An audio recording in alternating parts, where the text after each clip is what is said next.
Bienvenue à l'émission Le Miroir sur Rwanda TV. Merci d'être avec nous.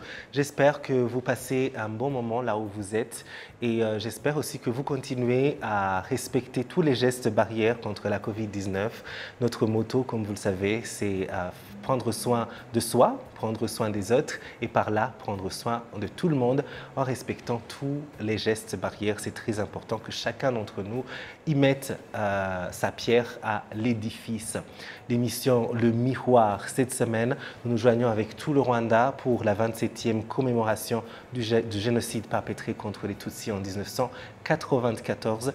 Et pour cet épisode, nous sommes sur ce plateau avec Jean-Michel Habineza, cofondateur de iDebate Rwanda, une organisation qui promeut un esprit de leadership efficace chez les jeunes à travers différentes activités avec des étudiants d'écoles secondaires du Rwanda. Parmi ces activités, une tournée aux États-Unis pour échanger sur les expériences de la génération post-génocide et au passage tacler le négationnisme du génocide contre les Tutsis. Jean-Michel travaille dans le domaine depuis une dizaine d'années. Il est parmi les initiateurs de l'organisation Peace and Love Proclaimers Rwanda qui a lancé la fameuse marche annuelle de commémoration Walk to Remember. Ses autres contributions incluent son travail comme Program Manager pour l'AGS Trust.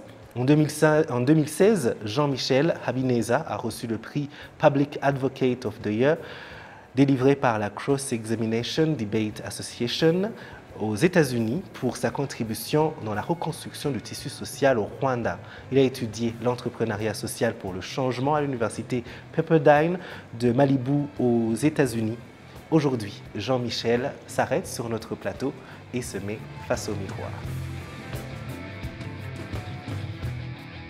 Jean-Michel, bienvenue à cette émission, c'est une joie. Merci de m'avoir invité, je suis très content d'être ici. Oui, alors il faut que je vous parle de comment le choix s'est fait pour vous, pour cet épisode précisément. Alors d'habitude, on a un public sur le plateau, c'est souvent des étudiants et souvent des étudiants de ALU.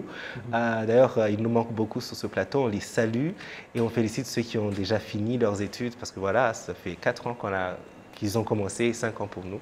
Et certains d'entre eux, on est restés en contact, on a un petit groupe. Et la plupart, quand je disais, voilà, on prépare une émission, quel serait un sujet, un profil qui vous intéresserait, ils ont tous dit Jean-Michel. Oui, je dis Jean-Michel d'iDebate, oui, parce que voilà, tout le travail qu'ils font avec les jeunes, c'est très intéressant. Et surtout, la génération post-génocide, c'est vraiment un sujet qui revient souvent.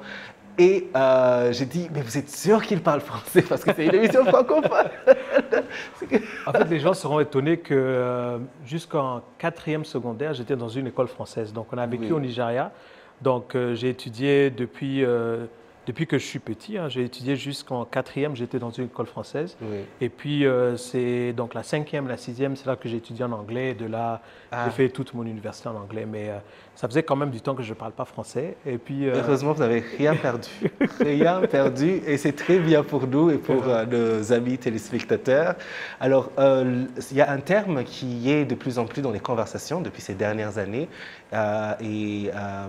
J'aimerais qu'on commence cette émission avec sa définition, selon vous. Quand on parle de génération post-génocide, qu'est-ce qu'il faut comprendre par là? La génération post-génocide, pour moi, je parle souvent des gens, donc des enfants qui étaient petits pendant le génocide. Donc moi, je dis souvent tous les gens qui avaient moins de 10 ans avant le génocide. Mais le plus grand nombre de cette génération, ce sont les gens qui sont nés après le génocide. Donc on va se retrouver qu'au Rwanda, on a plus de 50% de la génération, même de la population, qui est née après le génocide. Donc ce qui prouve que c'est une très bonne opportunité parce que ce sont des gens qui n'ont pas eu l'expérience, la mauvaise expérience du génocide, mais c'est aussi une nouvelle génération avec qui on peut travailler pour voir comment on peut reconstruire notre société, comment on peut vivre ensemble, et puis comment on peut faire en sorte que ce qui s'est passé ici au Rwanda ne se passe pas encore, mais aussi d'inspirer les autres. Parce que ce qui s'est passé ici, ce n'est pas parce que les Rwandais sont différents des autres. Je pense c'est un problème humain. Donc c'est la façon dont on traite les autres, la façon dont on traite les minorités, la façon dont on vit ensemble. Et je pense que cette génération a une mission d'apprendre à leurs parents, mais aussi aux autres sociétés sur comment vivre ensemble et comment reconstruire euh, après le génocide. Absolument. Et justement, on travaille beaucoup avec les jeunes, beaucoup. On va y revenir tout au long de cette émission. Mais quelle est, selon vous, juste pour poser les bases là tout de suite, quelle est selon vous la place, le rôle de ces jeunes, de cette nouvelle génération, quand il s'agit de commémorer le génocide contre les Tutsis, mais également de lutter contre le négationnisme, qui est toujours une réalité, malheureusement. Premièrement, je dirais que, bon, en fait, il y a à plusieurs niveaux. Premièrement, pour lutter contre les gens qui nient le génocide, je pense qu'on est né dans une société où on connaît la réalité de ce qui s'est passé. On le voit non seulement à la télévision ou bien dans les livres d'histoire, on le voit ça dans la vie de nos parents, du fait que toute personne qui est jeune peut... On connaît, donc on n'a pas eu la chance, certains n'ont pas eu la chance de grandir avec des grands-parents, d'autres n'ont pas eu la chance de grandir avec des cousins ou même des parents. Donc ils sont devenus orphelins depuis qu'ils sont petits. Donc ça veut dire que nous, on connaît la réalité de ce qui s'est passé ici. Donc on connaît la réalité parce qu'on la voit, on la vit tous les jours. Et puis deuxièmement, je pense que on a la force. On a la force parce que c'est vraiment compliqué pour que nos parents ou les gens qui ont vécu pendant cette période puissent parler de ce qui s'est passé. Mais nous qui n'avons pas vécu ça, on a une opportunité de maintenant utiliser les histoires de nos parents, les histoires de la génération qui est venue avant nous, de maintenant faire en sorte que tout le monde sache ce qui s'est passé ici. Donc on peut utiliser plusieurs façons de le faire. On peut utiliser des films, des chansons, même raconter des histoires de nos parents. Donc on a une opportunité de raconter une histoire qui est réelle, qu'on n'a peut-être pas vécue, mais on connaît les conséquences de ce qui s'est passé. Et puis on le voit avec nos parents. Et de là, et de prendre ce message et puis de l'amener dans le reste du monde. Mais aussi, ça c'est d'un côté, donc notre responsabilité, mais aussi un problème qu'on a aussi, c'est une question de commémoration. Parce que ça fait plus de peut-être 14 ans, 15 ans que je travaille dans ça. Donc moi, en fait, ma passion, c'était ça, c'était le vivre ensemble. Comment on va vivre ensemble. Et puis quand on a commencé Peace and Love Proclaim, c'était en 2007. Et puis là, c'était dans une génération qui était jeune pendant que le génocide s'est passé. Donc soit ils ont vécu ça, ou bien donc les parents ont toujours des blessures émotionnelles qui viennent de ça. Donc quand on a commencé ça, on disait mais on doit vivre ensemble. Comment on fait? Comment on le fait pour vivre ensemble? Et puis une des choses qui était là, mais c'était comment est-ce que dans notre génération on peut se rappeler de quelque chose qu'on n'a pas vécu? Là, dans notre génération, c'était une question qui était valable. Mais dans la génération qui vient après nous, c'est encore plus valable. Parce que ce sont des enfants qui n'ont pas vécu ça. Et puis, ils ne connaissent pas, c'est pas qu'ils ne connaissent pas l'histoire, mais ils se posent des questions différentes de ce que les parents se posent. Parce que pour les parents, on peut parler donc il y a ceux qui ont tué et puis il y en a ceux qui ont survécu. Mais dans notre génération, mais comment on parle de ça? Parce que est-ce qu'un enfant qui a un parent qui est enfermé pour leur rôle dans le génocide contre les Tutsis, est-ce que ça veut dire que cet enfant est coupable par association? Et puis, est-ce que ça veut dire que ceux qui n'ont pas vécu, c'est-à-dire comment on aborde ce sujet? Donc, c'est très complexe et très compliqué. Mais je pense que la réalité, c'est qu'on sera là plus longtemps que nos parents. Donc, c'est juste un fait. Et là, on doit se poser beaucoup de questions. Et puis, on doit donc naviguer ce terrain qui... Et puis, il n'y a personne qui peut nous montrer ça. Parce que ce qui s'est passé ici, c'est au-delà de ce qui s'est passé n'importe où dans le monde. Bon, bien sûr, on peut parler du génocide contre les Juifs, et puis Cambodge et des autres endroits. Mais ici, c'était encore plus puissant et puis plus profond. Et c'est-à-dire que le travail qui doit être fait, c'est encore plus profond. Et il doit s'étendre même sur cette nouvelle génération. Oui, donc c'est nous qui devons faire ça. Parce que je pense que c'est que la génération, le cadeau que la génération de nos parents nous a donné, c'est un pays où on peut Donc, on n'a pas peur de marcher pendant la nuit. On peut travailler. Donc, tu te réveilles, tu cherches du travail, tu commences à étudier. Ça c'est un cadeau que, franchement, c'est le meilleur cadeau qu'ils peuvent nous donner. Donc, ils nous ont donné ça. Maintenant, nous, le cadeau qu'on va donner à la génération après nous, c'est le vivre ensemble. C'est comment maintenant on peut faire en sorte que ce qui a été brisé, qu'on a pu ramener ça, peut-être pas comme on le voudrait, mais au moins qu'on peut vivre ensemble mieux que dans la génération de nos parents. Absolument. Le vivre ensemble, donc. Oui. C'est l'émission Le Miroir qui continue. Nous sommes avec Jean-Michel Habineza, et justement cofondateur de iDebate Rwanda. Vous travaillez beaucoup avec les jeunes et c'est sur une base régulière. Et le leadership, tout ce qui est justement cette idée de vivre ensemble, de solidarité, de créativité dans la manière de penser et de trouver des solutions à des problèmes.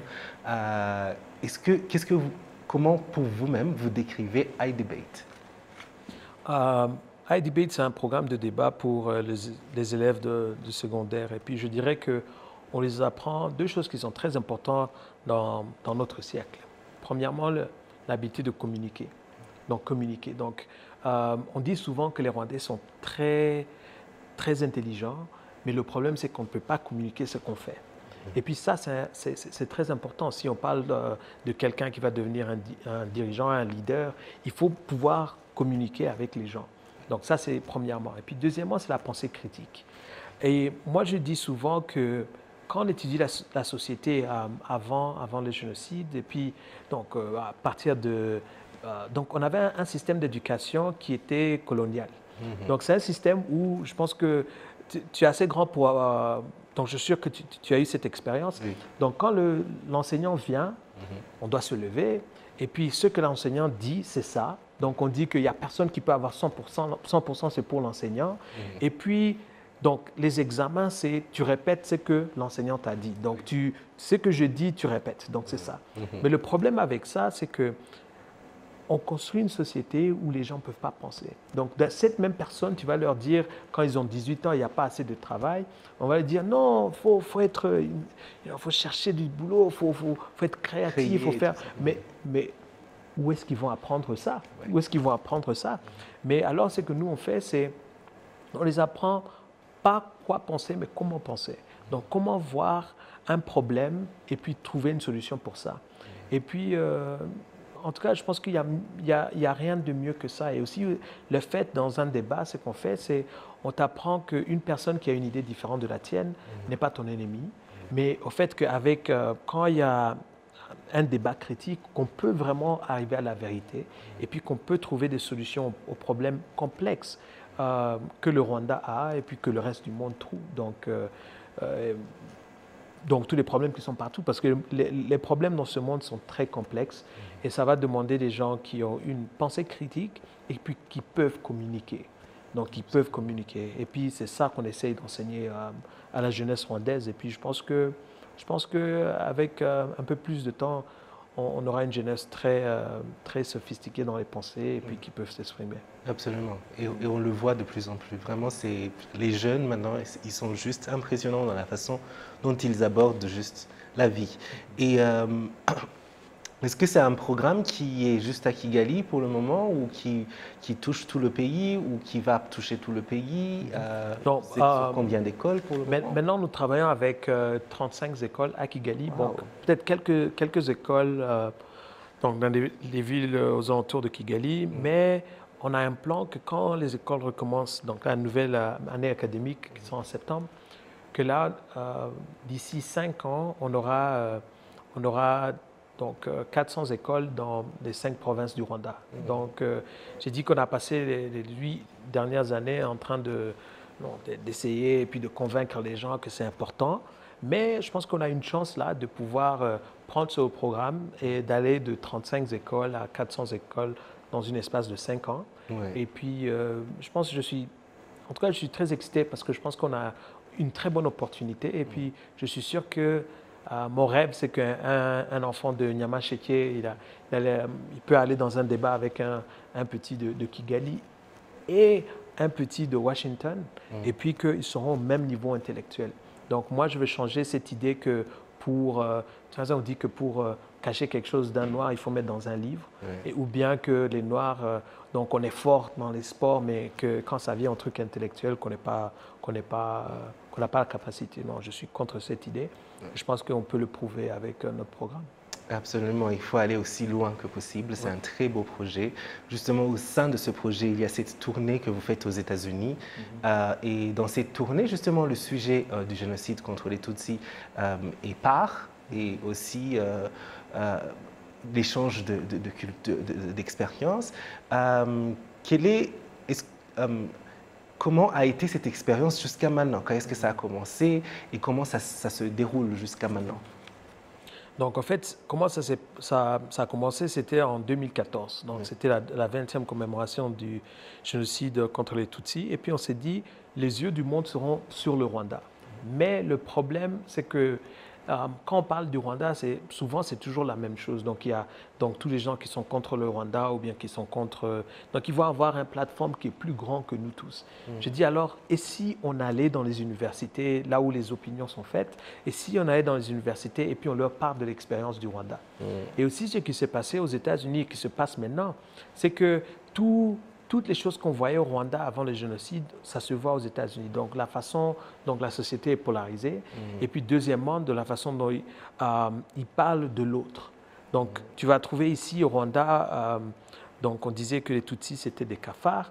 Mais aux États-Unis, c'est la façon dont ils parlent des immigrés, la façon dont ils parlent des Noirs.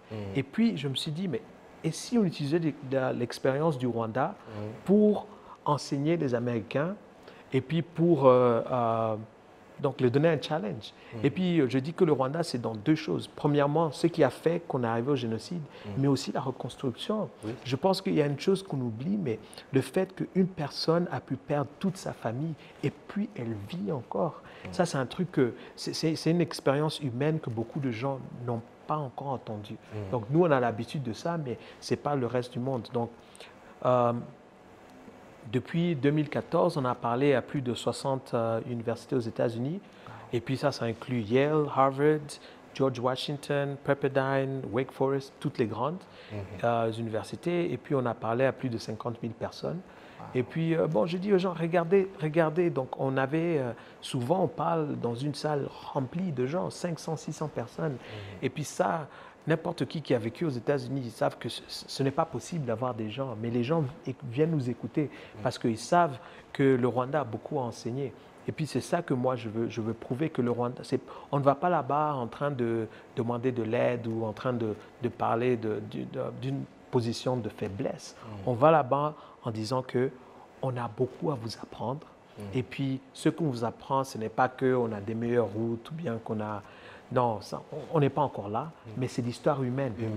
L'histoire humaine, le fait qu'une personne peut vivre encore.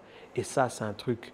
Je te dis la vérité, tu parles et puis les gens pleurent. Les gens se disent, écoute, je croyais que ma vie, que je ne pouvais rien faire de ma vie, mais tu m'as donné espoir. Et puis c'est ça, c'est pour cela qu'on le fait.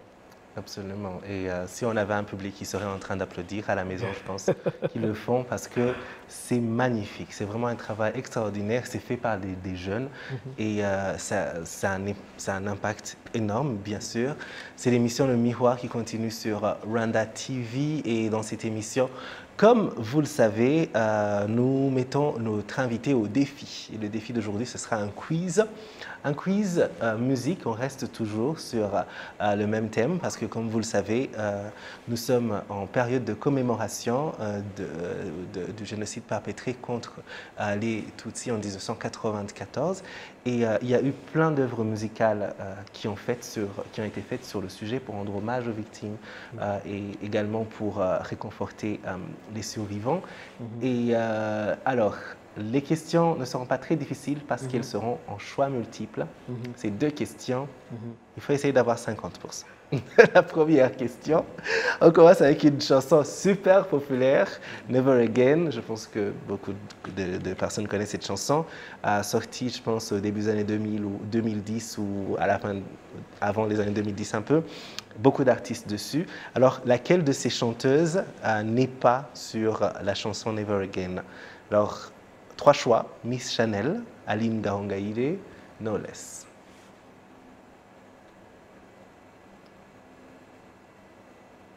ça fait longtemps. Oui, ça fait très longtemps.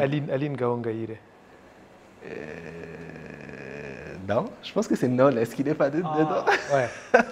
Aline Donc, Gaongaïre. ouais, non, c'est Oui. un des deux. Ok. Oui. La deuxième question. Tulibuka, c'est une chanson sortie il y a juste quelques années, je pense en 2016 ou 2017, qui est sur cette chanson parmi ces deux chanteurs populaires de pop musique rwandaise, Yvan Boulavan ou Mehdi. Yvan Boulavan. Yvan Boulavan, absolument. Oui, c'est 50%. C'est bon. C'est ça. C'est ça. Ouais, Tulibuka, c'est une chanson de Ben Kairanga et Mehdi et Andy Bomono. Oui. L'émission Le Miroir continue et nous sommes toujours avec Jean-Michel Habineza. C'est notre invité d'aujourd'hui. Comme vous l'avez entendu, c'est un des cofondateurs de iDebate. Beaucoup de travail autour de la commémoration, que ce soit avec iDebate et les jeunes, dans la tournée américaine notamment. Également, avec le lancement de Walk to Remember il y a quelques années, vous avez travaillé avec Aegis Trust. Vous avez reçu le prix il faut que je relise encore. Parce que c'était... ok, j'ai oublié. Public Advocate. Public Advocate. Ouais, j'allais dire Impact. Non, c'est Public Advocate. Public Advocate of the Year en 2016. Et ouais, beaucoup de travail. Et c'est dans le domaine du social. Et il se trouve que vous avez aussi fait des études dans l'entrepreneuriat social dirigé vers un changement aux États-Unis, ou dans une grande université comme Pepperdine, où vous pouviez faire plein d'autres sujets, comme le commerce, ou je ne sais pas, qui vont faire rentrer beaucoup de sous. Est-ce que le social, c'est un domaine qui vous a toujours passionné, ou c'est juste le hasard qui a fait que vous vous retrouviez sur ce chemin? Franchement, c'est le hasard. Et la façon dont je dis, je pense que souvent, il faut être humble. Je moque souvent des gens qui disent, quand on les demande depuis quand tu as commencé ça, ils disent oh, quand j'étais petit, je savais. Franchement, je ne savais pas. Je ne savais pas. Mais je pense que j'ai eu en 2007, je suis chrétien, j'ai fait une prière, je dis j'ai envie que ma vie fasse une différence. J'ai envie de faire quelque chose qui va faire une différence. Et puis une chose amène une autre, et puis on se retrouve ici. Mais c'est quelque chose où je sens qu'il n'y a rien de mieux que de faire quelque chose où tu sais que ça change la vie de quelqu'un. Mais aussi, souvent, tous, on se pose la question de qu'est-ce que je veux laisser dans ce monde? Qu'est-ce que je peux faire qui va faire une différence? Et puis, je pense que j'ai eu la chance que j'ai trouvé ça depuis que je suis jeune. Absolument. Oui, et alors on est dans cette période de commémoration. C'est une période très importante. Et il y a beaucoup de jeunes qui nous suivent, mais aussi d'autres personnes. Quel serait votre message, disons en une phrase ou deux, quel serait vraiment le message pour ceux qui nous suivent? Premièrement, c'est que ça nous concerne. Ça nous concerne. C'est pas. S'il y avait, je me rappelle qu'il y a longtemps, quand c'était la période, tout le monde fuyait, les gens vont à Kampala ou vont quelque part d'autre, mais on oublie qu'en fait ça nous concerne. Et puis c'est très important que, comme une génération qui a vu les conséquences, qu'on utilise cette période non seulement pour apprendre, mais aussi pour enseigner le reste du monde. Et puis qu'on ne soit pas juste... Donc, qu'on ne soit pas assis et puis qu'on attende que tout soit fait, mais qu'on pousse et puis qu'on utilise notre énergie pour faire en sorte que ce qui s'est passé ne se passe pas encore. Mais tout ça, ça commence avec on enseigne, on pose des questions, et puis de là, on prend ça comme une mission, que la mission de notre génération, c'est prouver qu'on peut vivre ensemble. Et puis, la commémoration, c'est une bonne période de réflexion. Et puis, regardez, si nos parents ont pu construire un pays après tout ce qui s'est passé, alors notre job sera un petit peu plus facile, mais aussi, ça va prendre beaucoup d'efforts. Absolument, c'est vrai.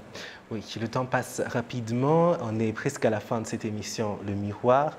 J'espère qu'on aura l'occasion d'avoir Jean-Michel encore une fois sur ce plateau parce qu'il fait beaucoup de choses et on aura le temps de revenir aussi sur ces autres, si bien sûr tu acceptes l'invitation prochainement. Sans problème. Oui, mais on ne va pas te laisser partir sans le tic-tac. C'est cette partie où on essaie d'avoir des questions plutôt rapides. Et la première question pour ce tic-tac, c'est quelle est parmi vos différents travaux autour de la commémoration, quel est celui qui vous émeut le plus, disons, qui vous est le plus cher? Je dirais la tournée aux États-Unis. La tournée aux États-Unis. C'est énorme. J'allais faire un commentaire, mais ce n'est pas le moment parce que c'est le tic-tac, ça doit aller Ok, rapidement. Okay. rapidement. Mais il faut que je fasse ce commentaire parce que ce que j'aime bien avec ça, c'est que vous avez votre plateforme avec iDebate, vous avez votre expérience avec vos études aux États-Unis, vous avez réfléchi avec votre envie de justement apprendre à motiver les jeunes à réfléchir sur ce vivre ensemble dans une société aussi blessée et déchirée par une telle tragédie comme le génocide contre les Tutsis. Et vous avez dit, je vais utiliser cette plateforme et mon expérience pour en faire quelque chose qui peut inspirer le monde pour l'intérêt du pays, mais aussi de tout le monde, de l'humanité en général. Et ça, c'est vraiment énorme et ça devrait vraiment être une source d'inspiration pour nous tous. Réfléchir dans ce sens. Oui. Alors, continuons. Le tic-tac on continue rapidement.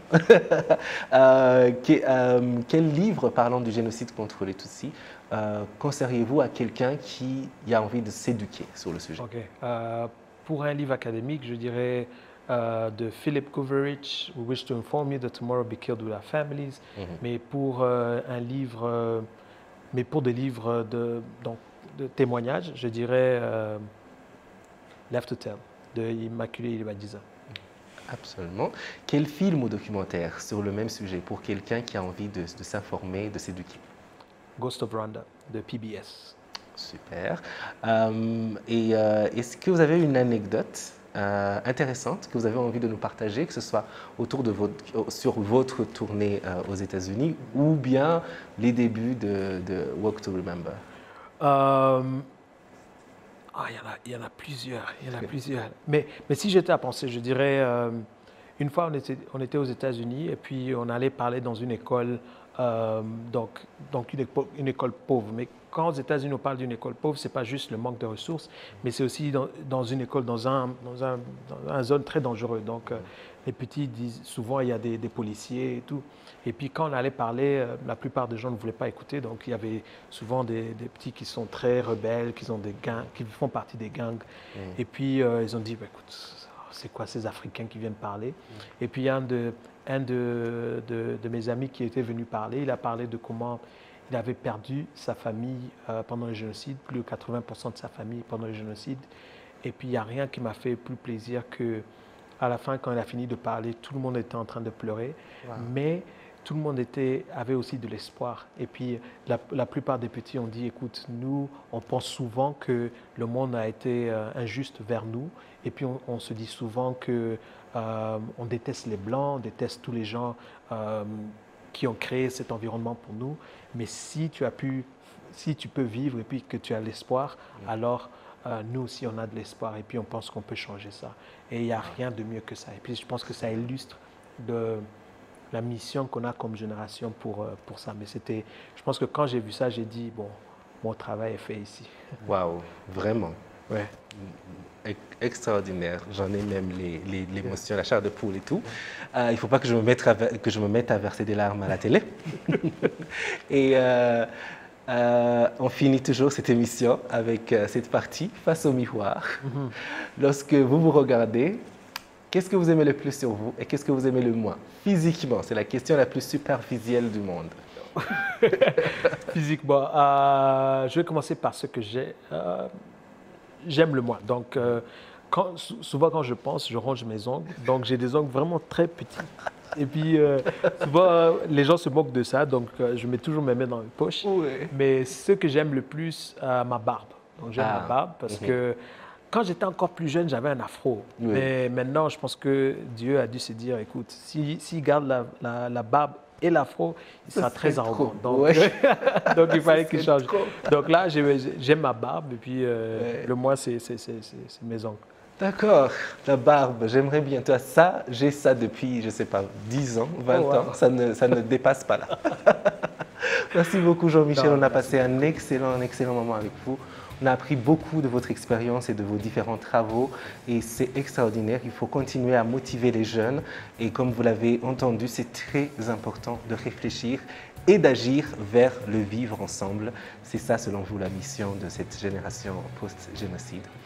Merci beaucoup de m'avoir invité. Oui, c'était une joie. Merci à vous tous qui nous avez suivis sur Rwanda TV. On se retrouve la semaine prochaine pour un autre numéro de l'émission Le Miroir. En attendant, rejoignez-nous sur les réseaux sociaux Facebook, Twitter, Instagram et YouTube. Allez, ciao.